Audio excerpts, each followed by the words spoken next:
Hi friends, welcome to our channel. ఈరోజు మనం విలుపాయం అనే కథను విందామా. ఒకనొక అడవిలో ఒక పులి ఉంది. అది ఆ అడవికి రాజు. దాని మంత్రి అయిన మరో జంతువు మరణించింది.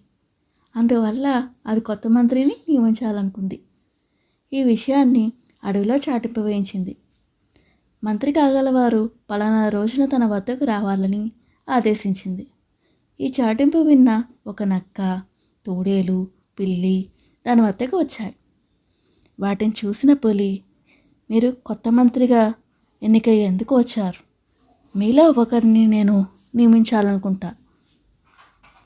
మీ తెలివిని ఇప్పుడు నేను పరీక్షిస్తాను అంది. దాని నుంచి ఎలాంటి వాసన వస్తుందో చెప్పాలని అంది. దానికి నక్క వెంటనే దాని వాసన పీల్చింది. ఎంతో దుర్వాసన వస్తోంది.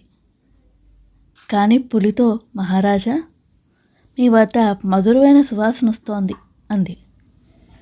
నువ్వు అబద్ధం చెప్తున్నావు. నీలాంటి వారు నాకు అవసరం లేదని చెప్పి దాన్ని చంపేసింది.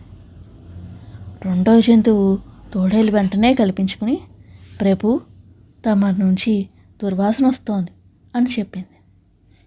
దాంతో కోపం వచ్చిన పులి, నా నుంచి దుర్వాసన వస్తోందని చెప్పడానికి నీకెంత ధైర్యం అని కోపంతో దాన్ని కూడా చంపేసింది.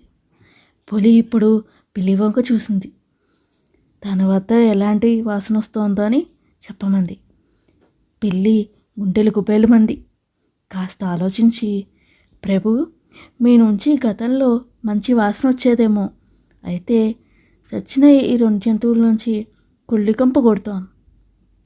ఈ వాసన పోవడానికి నాకు తెలిసిన ఒక మందు దగ్గరలో ఉంది. దాన్ని తీసుకొస్తానని చెప్పింది. పిల్లి తెలివితేటలు, సమయస్ఫూర్తిని మెచ్చుకున్న పులి దానికి మంత్రి పదం ఇచ్చింది.